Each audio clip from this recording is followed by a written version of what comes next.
Assalamualaikum warahmatullahi wabarakatuh. Selamat pagi semuanya. Tema pembahasan kita kali ini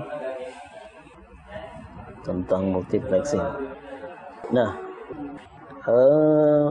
multiplexing ya, itu adalah teknik menggabungkan atau menyatukan beberapa aliran data ya, atau kita bilang sejumlah data, tapi dari sumber yang berbeda ya. Nah, setelah disatukan, hasil penyatuannya ini dikirim melalui satu saluran yang sama ya. Nah, itulah multiplexing. Jadi kalau kita ilustrasikan begini nih, Anda di rumah pakai wifi ya. Wifi di rumah itu kan cuma satu ya, itu dari perangkatnya. Jadi perangkat wifi itu pada dasarnya di dalamnya sudah tergabung beberapa fungsi. Ada fungsinya sebagai modem, sudah ada di dalam, dan fungsi lainnya adalah sebagai multiplexing ya. Jadi kalau komponen-komponen dulu dia terpisah-pisah, kalau sekarang semuanya udah digabung jadi satu ya. Nah, jadi misalnya begini, di rumah itu Anda ada 4 orang, mama, ayah, Anda dan adik. Pada saat yang sama Anda internetan nih sama mama, ayah, adik, internetan ya.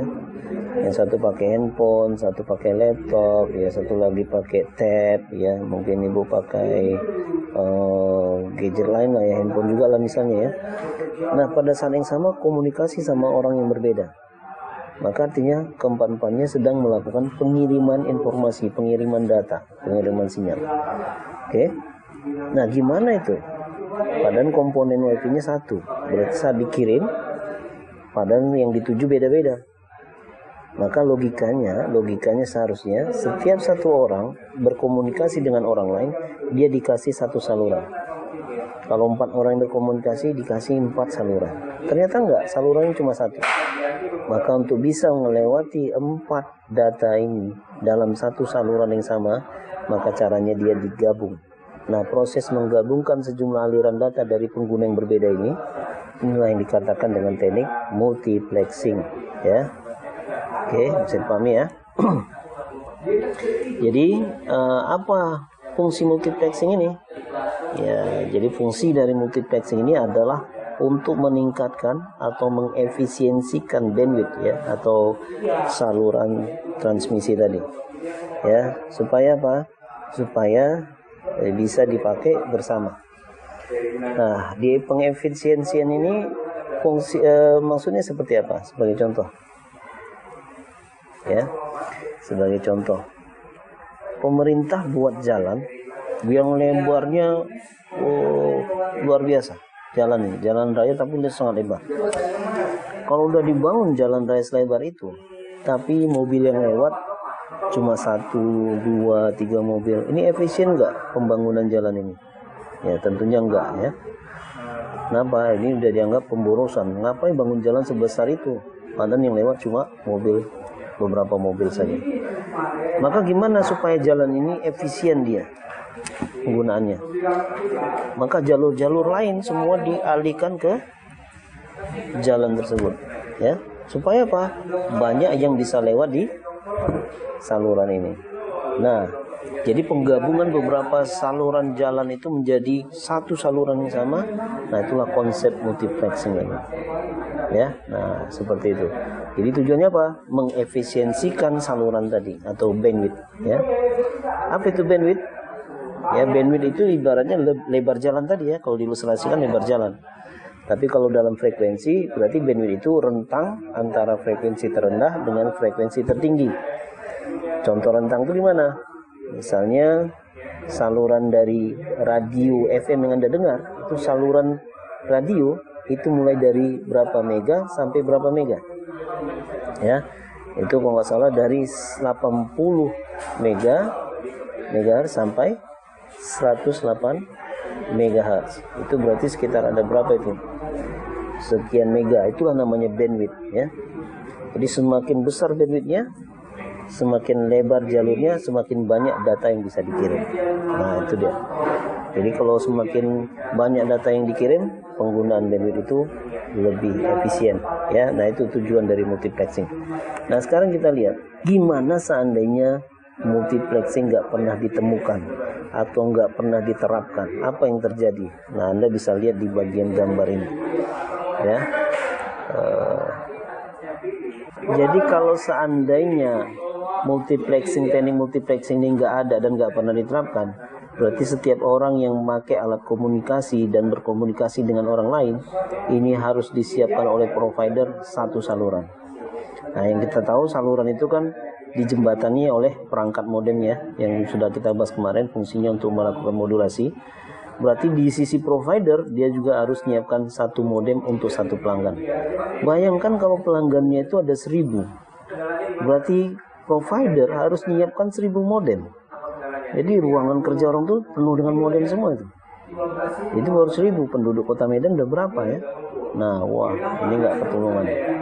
Nah, atau kalau kita ilustrasikan pakai menara tower, kalau satu orang yang mau difasilitasi oleh provider untuk berkomunikasi, berarti satu tower ya. Bayangkan penduduk kota Medan berapa? Kalau 1 juta tower, kota Medan penuh dengan tower terakhir ya.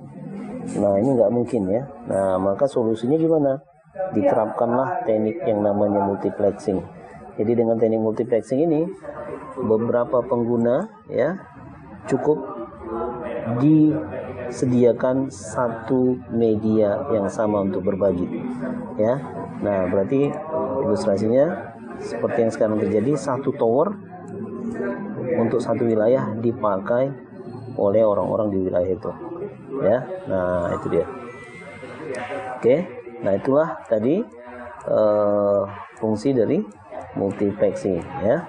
Oke, kalau gitu apa sih tujuan multiplexing ini selain kita mengetahui fungsinya?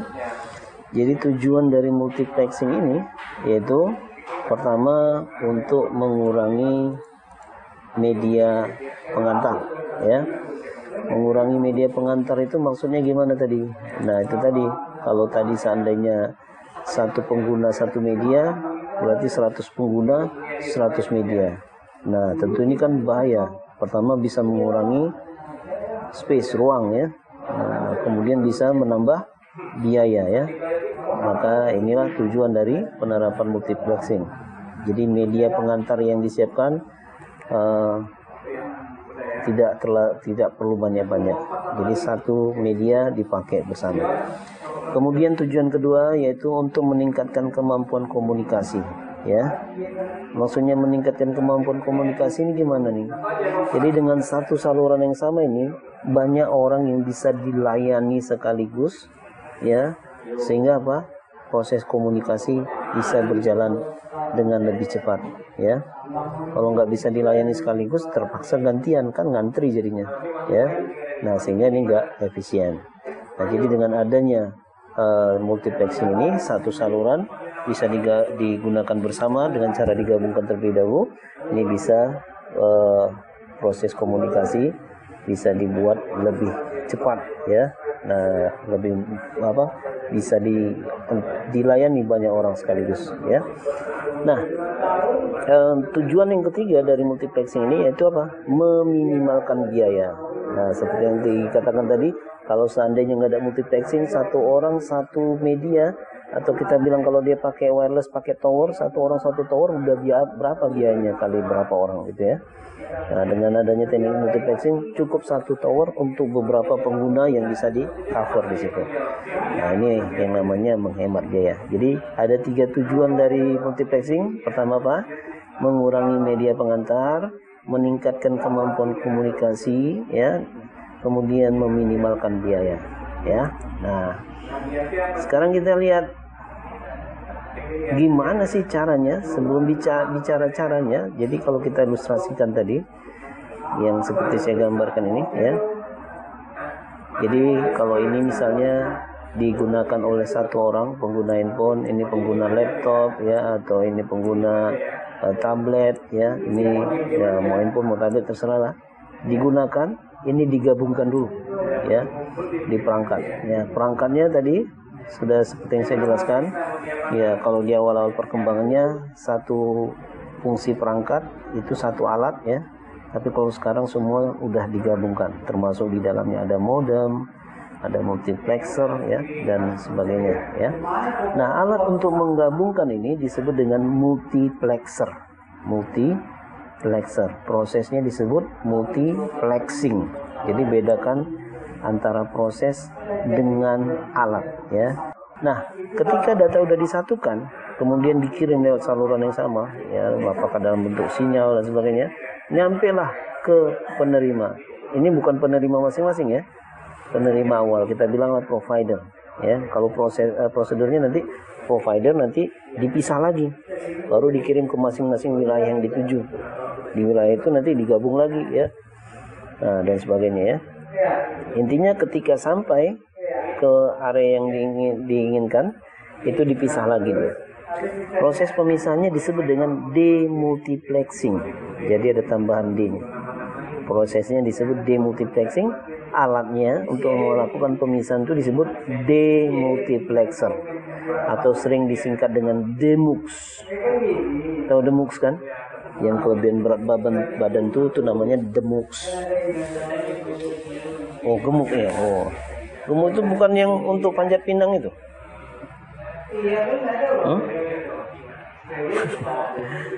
Iya, gemuk itu kan untuk panjat pinang, tepeset-tepeset itu kan harus pakai gemuk dia. Hah? Ayo, nggak tahu kan? Itulah. Oke. Oh, itu punya gemuk ya. Oke. Alhamdulillah, pinter-pinter semua. Nggak bisa ditokoi lagi ya, udah gede ya. Oke. Ya, jadi alatnya disebut mux dan demux ya. Mux berarti untuk menyatukan, demux berarti untuk memisahkan ya. Nah, pertanyaannya, gimana sih cara menyatukan ya? Nah, untuk menyatukan data-data ini dari beberapa perangkat atau saluran yang berbeda ini, tekniknya tergantung jenis datanya. Ya, seperti yang sudah kita bahas di pertemuan sebelumnya, bahwasanya baik data atau sinyal itu jenisnya ada dua, yaitu ada analog, ada digital. Maka teknik untuk menggabungkan ya atau memisahkan data ini itu disesuaikan dengan jenisnya. Nah, kalau datanya bersifat analog, ya, contoh analog itu biasa berupa gelombang atau berupa cahaya ya, itu analog namanya. Maka tekniknya ada dua, ada FDM dan ada WDM. Apa itu FDM? Ya, FDM itu singkatan dari Frequency Division Multiplexing. Jadi berbentuk frekuensi atau gelombang radio ya. Nah, ini dia pakai teknik FDM namanya. Kalau dia berbasis cahaya seperti yang pakai kayak fiber optik ya dan sebagainya itu, berarti ini namanya tekniknya disebut WDM, wavelength division multiplexing. Apa tuh wavelength? Wavelength itu panjang gelombang. Ya, jadi cahaya itu diukur dari panjangnya gelombang cahaya. Dari panjang gelombang inilah nanti akan muncul berbagai warna cahaya gitu ya. Nah, kemudian kalau datanya atau sinyalnya itu berbentuk digital ya, maka tekniknya namanya TDM. Apa nih TDM? TDM ini singkatan dari time division multiplexing. Nah, seperti yang kita ketahui, namanya sistem digital selalu berbagi waktu. Kemarin udah kita bahas ya. Contohnya apa? Time sharing kemarin pembahasan kita. Nah, di sini untuk membawa data menggabungkannya juga memakai teknik time division, berbagi waktu atau pembagian waktu. Nah, kita lihat satu persatu. Tapi perlu diingat ya, ini jenis multiplexing tekniknya berarti ada 3 ya. Nah, ternyata nanti akan berkembang lagi teknik ya, 2 teknik lagi muncul, yaitu namanya CDM dan ODM. Ya, kemana nih CDM dan ODM nih? Dia bisa menangani baik bentuk digital maupun bentuk analog. Ya, oke, kita lihat. Nah, TDM atau time division multiplexing ya, itu adalah teknik yang cara kerjanya itu berbagi waktu dengan cara menyiapkan jatah waktu atau slot waktu namanya, time slot ya. Slot itu tahu kan, slot? Pernah dengar istilah slot? Pernah, yang kayak mana itu? Nah, itu contohnya slot Swallow, slot Jepang, slot Carrefour, itu kan? Oh, itu slot. Oh, jadi yang mana slot itu? Taurian nih. Oh, yang 5 itu ya, 5 jenis itu ya. Ada slot asar, slot maghrib, slot isya, slot subuh itu kan. Oh, itu sholat. Jadi yang mana? Ayo. Bongkar PC pernah nggak kemarin? Ada nggak belajar? Waktu Anda bongkar itu kan ada namanya motherboard ya. Betul kan? Ada motherboard, ada RAM ya, RAM. RAM itu kan Anda tancapkan tuh. Ya kan? RAM tuh dicolokkan gitu ya. Ya, tempat Anda nancapkannya, tempat nyolokkannya itulah namanya slot. Itu slot itu ada beberapa jenis. Ada sekarang namanya slot PCI. Ya, ada dulu slot untuk khusus PGA, slot AGP namanya ya. Kemudian ada slot untuk RAM. Slot untuk RAM namanya slot ISA. Industri arsitektur apa tuh? Standar arsitektur ya. Nah, slot ISA namanya. Ya, bukan sholat ISA, slot ISA, ISA gitu ya. Dan banyak lagi slot namanya ya. Oke. Jadi tempat meletakkan sesuatu itu slot. Jadi artinya kalau time slot ini berarti jatah waktu yang digunakan untuk meletakkan data ya. Nah, itu dia. Jadi sistem TDM ya atau time division ini, setiap pengguna saluran tadi itu disediakan jatah waktu sepersekian detik. Dari sepersekian detik itu mampu membawa berapa banyak data dia ya. Nah, ingat yang seperti kita bahas, kecepatan prosesor sekarang sudah mencapai gigahertz ya per detik. Jadi kalau 1 hertz itu bisa membawa 1 byte, berarti giga itu miliaran ya bit per detik yang bisa dia bawa. Nah, oke, jadi artinya apa? Kalaupun banyak yang pakai, dalam 1 detik itu sekian miliar dia dibagi-baginya ya. Nah, ini udah termasuk cepat ya. Oke. Nah, sekarang kita lihat nih contoh ilustrasi cara kerja TDM ya. Cara kerja TDM. Nah, jadi di sini ada 4 pengguna ya. Maka dalam 1 detik itu dibagi-bagi sampai berapa kali ya, untuk membawa sejumlah data dari 4 saluran ini. Misalnya di dalam sepersekian detik itu diminta datanya si komputer 1, sepersekian detik lagi diminta dari komputer 2, komputer 3, dan komputer 4. Masih belum sampai 1 detik nih, hanya sepersekian detik udah selesai, balik lagi, recycle lagi, berulang lagi, ambil lagi dari komputer 1, komputer 2, komputer 3, komputer 4, selesai ambil lagi ya. Jadi berulang itu namanya recycle ya, siklus ya.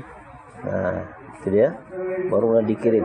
Jadi dalam 1 detik ini bisa berapa kali nih data ini diambil.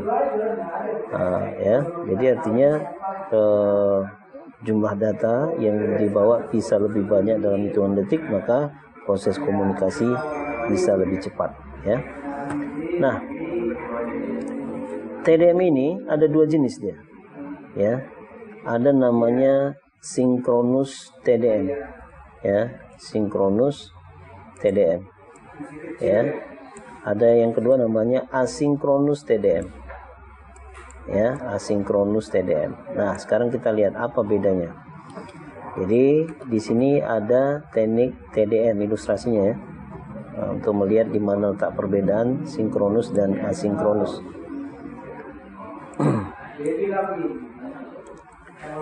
Oke, sebagai contoh, di sini ada 4 komputer yang berkomunikasi ya. Ada A, B, C, dan D. Masing-masing mengirimkan pesan. Pesannya beda-beda. Si A ngirim pesan sedia, si B ngirim pesan oke, si C ngirim pesan saya, si D ngirim pesan serangan. Maka dalam hitungan detik ini dibagi-bagilah jatah waktunya. Sepersekian detik dikasih kesempatan si A. Si A ngasih huruf A dulu. Ingat, satu karakter yang dikirim itu sama dengan 1 byte. 1 byte itu 8 bit ya.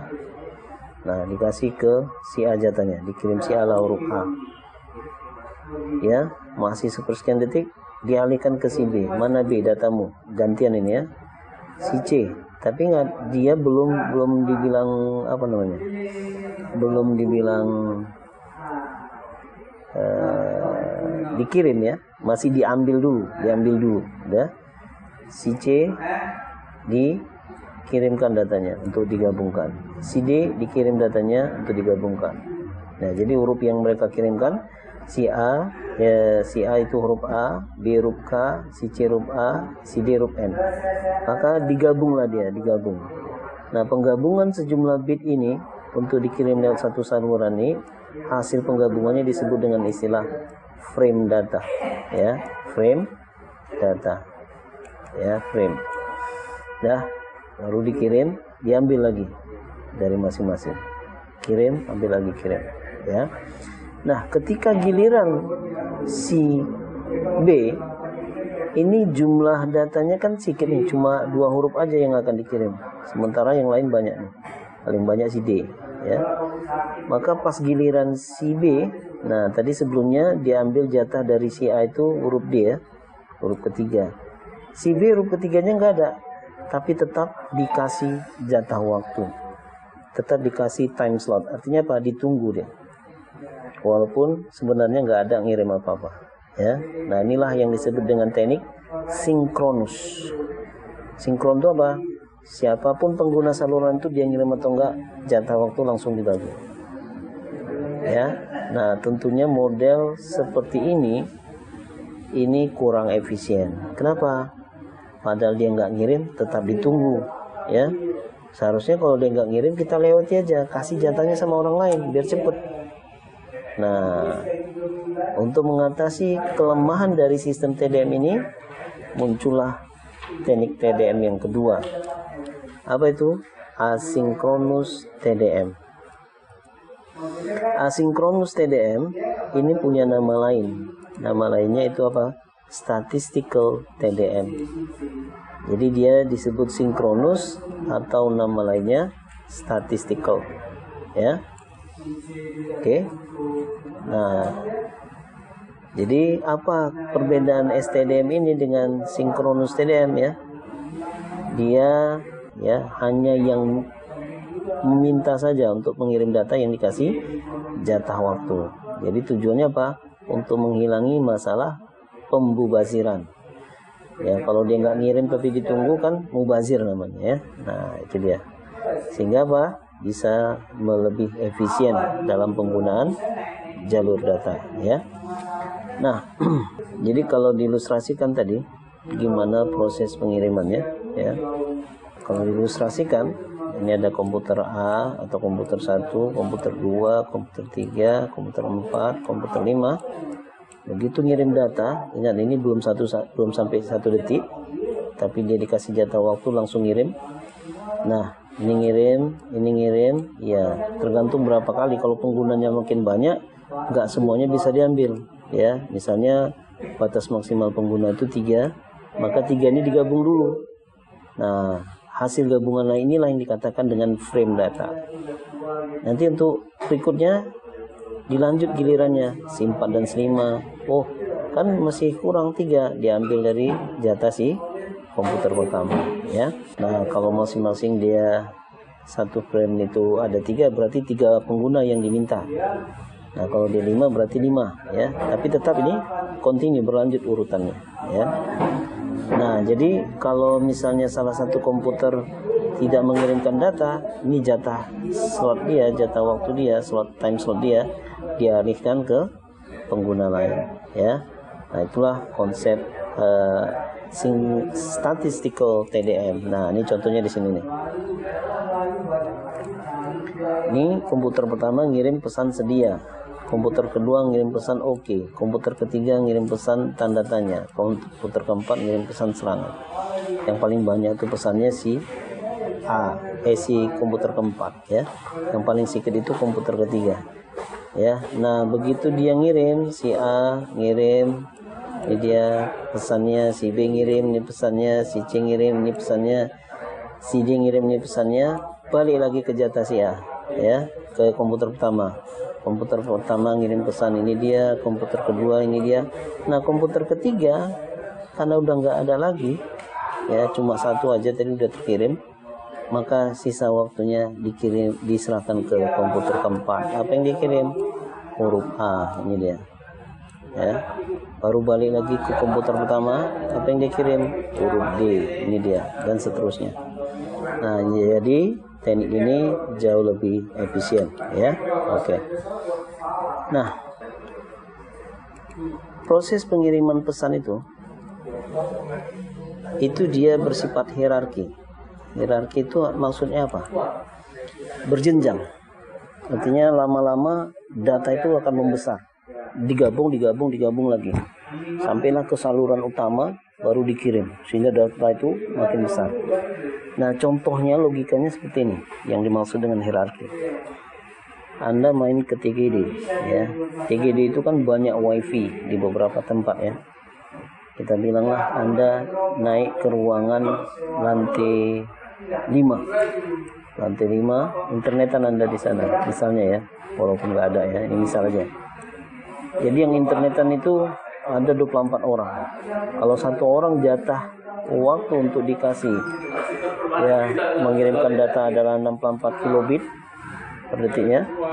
Nanti kalau ada 24 orang, 64 kali 24 itu telah digabungkan dalam satu waktu itu 1054 megabit data per detiknya. Nah, ini dari satu lantai. Ingat, dari satu lantai wifi itu kan ditarik pakai kabel ya, disambungkan ke switch. Nah, ternyata ada beberapa lantai, lantai 1, lantai 2, lantai 3, lantai 4. Lantai 4-nya digabung lagi. Jadi tadi kalau satu lantai itu 1544 megabit per detiknya, maka kalikan berapa nanti? Kali 4, dapatlah dia 6000. Ingat, itu tiap lantai. Ternyata di sini tiap lantai itu udah digabung, itu di gedung 1. Nah, ternyata ada berapa gedung? Gabungkan lagi antar gedung. Ya, setelah digabungkan antar gedung dapatlah 4376 mega. Ya, dalam beberapa gedung di satu kampus kita nih. Nah, itu baru beberapa gedung di kampus kita. Nah, ada berapa gedung ya di wilayah Kota Medan. Nah, baru nanti dikirim ke satu saluran utamanya. Ya, misalnya apa? Tower tadi itu ya, atau apa ya. Sementara ukurannya apa? Udah makin besar. Ya. Kenapa makin besar? Karena penyedia layanan atau provider udah menyiapkan jalur itu cukup besar. Nah, inilah yang dikatakan dengan hierarki data dalam teknik multiplexing ya. Jadi sistem pengirimannya bersifat hierarki, ada tingkatan-tingkatannya. Nah, ingat dalam pembahasan kita kemarin, gimana kalau datanya itu berbentuk suara, sinyal analog ya. Gimana cara nyatukan atau teknik multiplexingnya? Tapi pakai teknik digital. Gimana itu? Berarti kalau dia dikirim lewat sistem digital, maka dia harus dimodulasi terlebih dahulu. Nah, ini pembahasan kita sebelumnya. Jadi urutan konsep pengiriman data itu ya, pertama dimodulasi, habis dimodulasi dimultiplexing gitu ya. Nah, sudah. Habis itu apa lagi? Nah, kompresi di mana prosesnya? Nah, kompresi prosesnya terjadi sebelum modulasi. Jadi kompresi dulu, modulasi, baru gabungkan multiplexing. Ya, nah itu dia. Oke, nah itu gunanya kita membahas kemarin 2 teknik sebelumnya ya. Nah, jadi kalau dia dimodulasi pakai teknik kalau bentuk sinyalnya analog, maka teknik yang digunakan untuk memodulasi adalah namanya teknik PCM, Pulse Code Modulation. Jadilah dia berbentuk bit-bit data, baru digabungkan dengan teknik multiplexing. Ya, kalau udah jadi berbentuk digital, teknik multiplexingnya berarti teknik apa? TDM ya. Nah, itu dia. Oke, sekarang kita lihat teknik yang kedua pada data jenis analog ya, yaitu frequency division multiplexing. Gimana nih cara kerja FDM ini? Itu saluran data.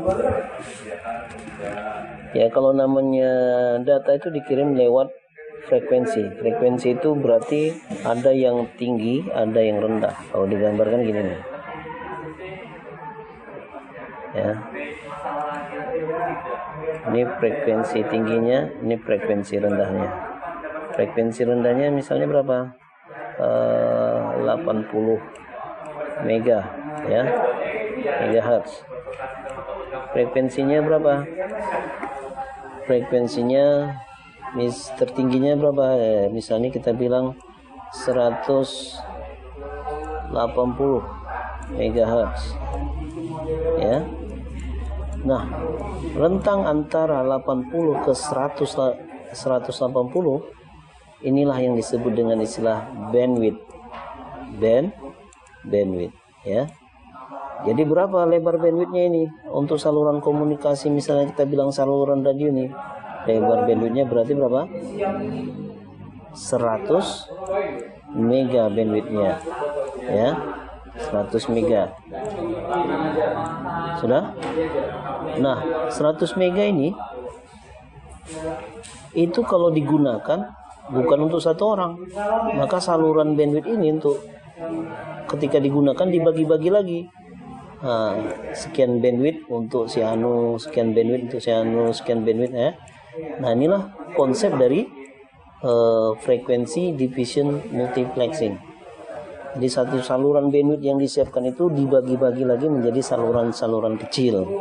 Jadi ketika dikirim ya lewat satu saluran yang sama, cuma ada saluran-saluran kecilnya ya. Nah, ibaratnya kalau kita ilustrasikan ini kalau dalam bentuk fisik itu kayak kabel UTP ya.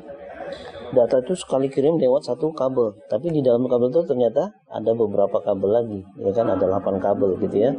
Nah, itulah ilustrasinya tadi kalau konsep frekuensi division multiplexing. Ya. Nah, kalau TDM kabelnya tetap satu, tapi datanya dikirim gantian. Ya, itu jenis digital. Ya. Nah, apa bedanya ya?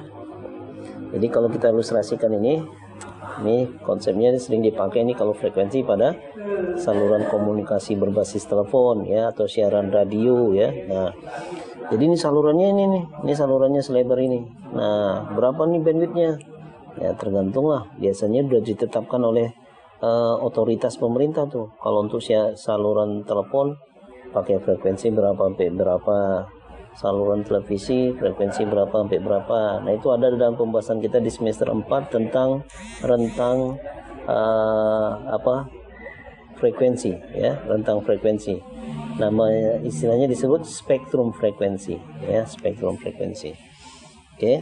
Nah, kalau dari sekian sampai sekian itu disebut spektrum apa ya gitu ya. Ada namanya low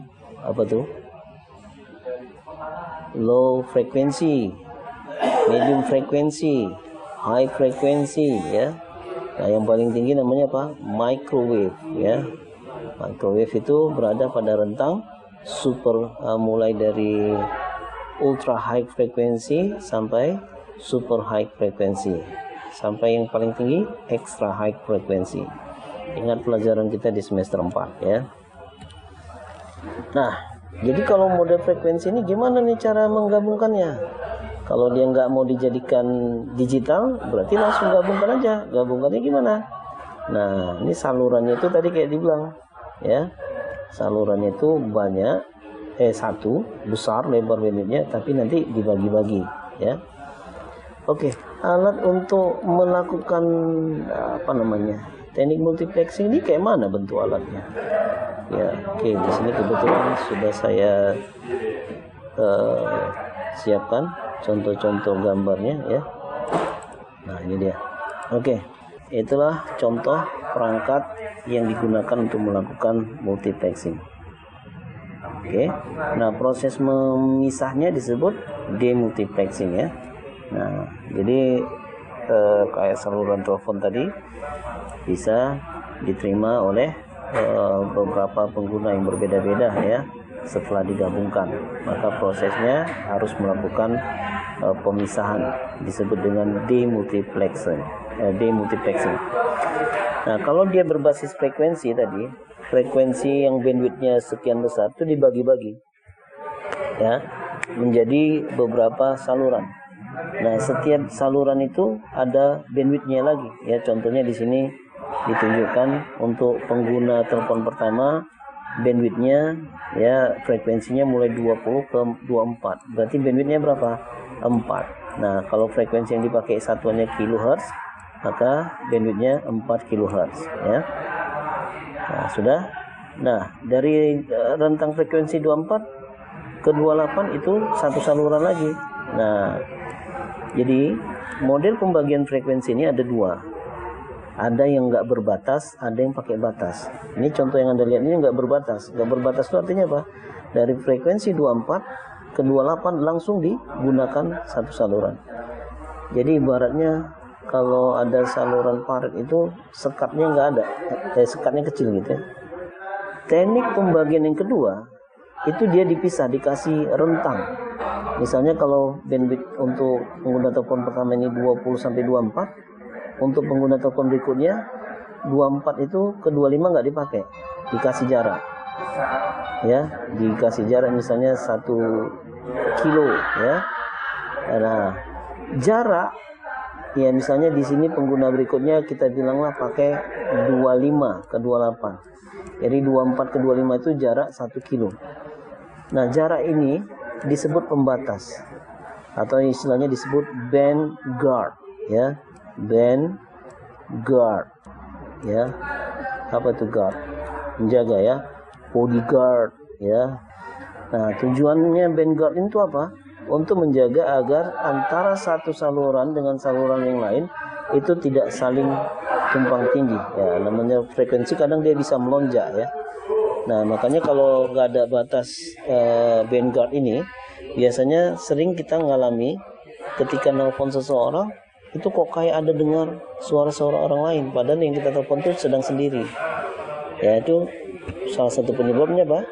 Ya, nggak ada batas antara satu saluran dengan saluran yang lain. Kadang dia bisa nimpa-nimpa, gitu ya. Nah, itu dia.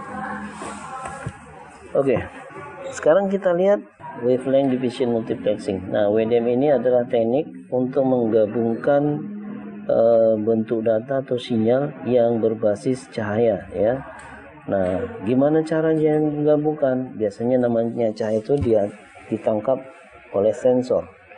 Nah, sensornya ini ya untuk multiplexer yang menggabungkannya ini dia ya kayak sensor prisma ya. Jadi dia akan menangkap panjang dari cahaya tadi. Nah, sebagai contoh ilustrasi sederhana di sini.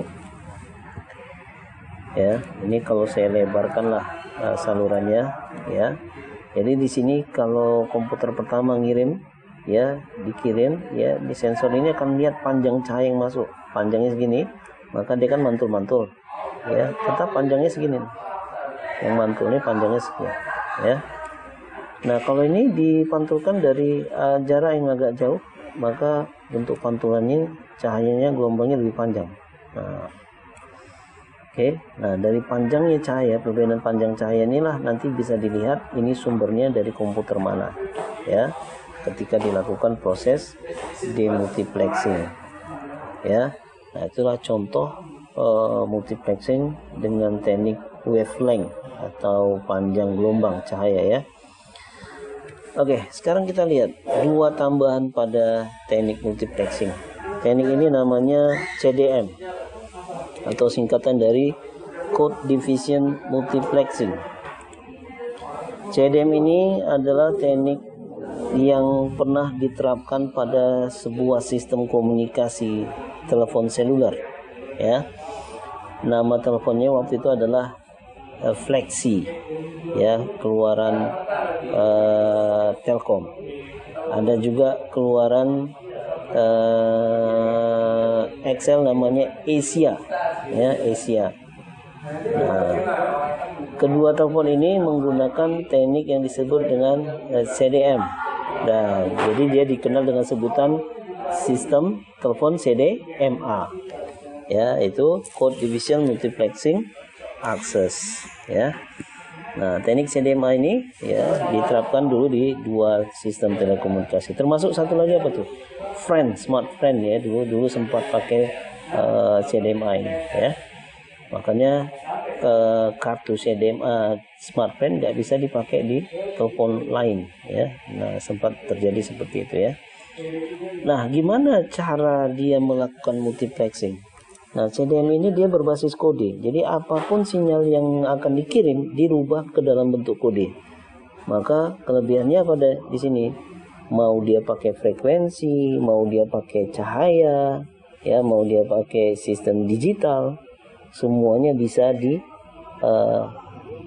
diatasinya, dikirimnya, ya. Karena dia berbasis kode, semua itu akan dirubah ke bentuk kode. Nah, jadi sempat dia ketika muncul pertama kali ini booming ya. Kenapa? Dia waktu itu yang tercepat. Ya, tiba-tiba berkembanglah GSM ini. Ya, dari awalnya 2G, ya, 2G udah dikalahkan oleh CDM, mulailah dia masuk 3G. Ya, 3G udah setara, udah mulai seimbang ya. Akhirnya GSM terus berkembang masuk ke 4G. CDMA ini udah nggak bisa berkembang lagi. Tekniknya segitu-segitu aja, maksimal kecepatannya udah segitu aja. Ya, akhirnya mulailah ditinggalkan sampai akhirnya Flexi tutup, Asia tutup, tapi Smartfren langsung beralih ke GSM. Ya, banyak duitnya ya, beralih teknologi dia. Nah, namun bukan berarti teknik ini nggak terpakai ya. Ini masih bisa digunakan konsepnya. Ya, konsepnya bisa digunakan ya. Nah, sekarang ini yang akan kita bahas, gimana cara kerja CDM ini. Oke, siap-siap, habis ini tugas lagi ya, setuju? Nah, cara kerja CDM ini ya, itu setiap pengguna telepon itu ketika dia mau mengirimkan bit-bit datanya, itu dia dikasih kode ya. Jadi setiap pengguna telepon akan dikasih kode khusus atau kode unik. Unik itu artinya apa? Antara satu pengguna dengan pengguna lain, kodenya nggak pernah sama. Nah, ini disebut unik ya. Kodenya ini berupa data yang panjangnya 64 bit. Nah, dengan panjang 64 bit ini dia bisa menciptakan kode yang berbeda-beda sampai banyak ya penggunanya. Ya, nah itu dia keuntungannya. Oke, kalau cuma 32 bit paling sampai berapa pengguna gitu ya. Nah, maka dia dibuat agak panjang 64 bit. Nah, kodenya ini disebut dengan istilah chip spreading code. Chip spreading code, nama kode yang digunakan oleh pengguna telepon ini. Ya. Nah, kalau sudah diberikan, ketika dia mulai mengirimkan data, kodenya inilah yang dikirim. Ya. Misalnya dalam kasus ini kita lihat nih ada contoh perhitungannya. Jadi ujian nanti seperti ini saya tanya ya, saya kasih kasus ya, Anda kerjakan. Oke, kita lanjut. Dengarkan ya, ujian bisa keluar. Nah, jadi ini pengguna telepon A, pengguna telepon B, ya pengguna telepon C. Ketika dia mendaftarkan teleponnya, dikasihlah dia kode. Ini untuk si A, kodenya sekian. 10111001. Untuk si B dikasih kode chip spreading code namanya ya, 01101110. Si C kodenya 11001101. Nah, kebetulan 3 orang ini sama-sama berkomunikasi mengirimkan pesan. Nah, ingat pesannya tadi kan bisa beberapa bit, tapi dikirim 1 bit. Nah, gimana caranya? Ketika si A ngirim, kebetulan si A ini ngirim bit pertamanya itu adalah bit 1. Nih. Si B ngirim bit pertamanya adalah bit 0. Si C ngirim bit pertamanya adalah bit 1. Jadi di sini yang beda cuma si B sendiri. Nah, kaidahnya tadi, kalau si A ngirim bit 1, maka dia kirimlah kode dia. Kode dia yang mana tadi? Nih, dikirimlah kode dia. Ini dia. Sama ya kodenya ya. Pas si B ngirim, dikirimnya juga kodenya. Tapi ingat, karena dia ngirim bit 0, ya, perhatikan. Karena dia ngirim bit 0, si B ini ngirim bit 0, maka kode yang dia pakai tadi itu di-inverse dulu. Jadi yang memisahkan antara bit 1 dengan bit 0 adalah proses inverse. Di inverse itu kayak mana? Ini hasilnya gini. Ini hasilnya. Ya. Di inverse itu berarti dibalikkan. Kalau kode si B tadi awalannya 0, dibalik jadi 1. Bit keduanya 1 dibalik jadi 0. Ini bit 1 dibalik lagi jadi 0.